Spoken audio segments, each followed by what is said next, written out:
Alright, let's talk about how we can create a checklist in a Google document. I'm just gonna add a couple list items here. List item 1, list item 2.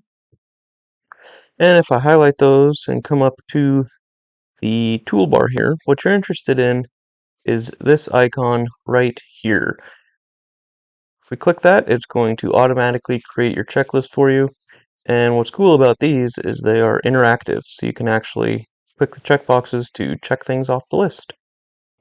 And if you want to be able to check things off the list, but you don't want the item actually crossed out, there is a little checklist menu here. If you click that and select the other option, and then you'll be able to check things off um, without the strike through of the list item text itself.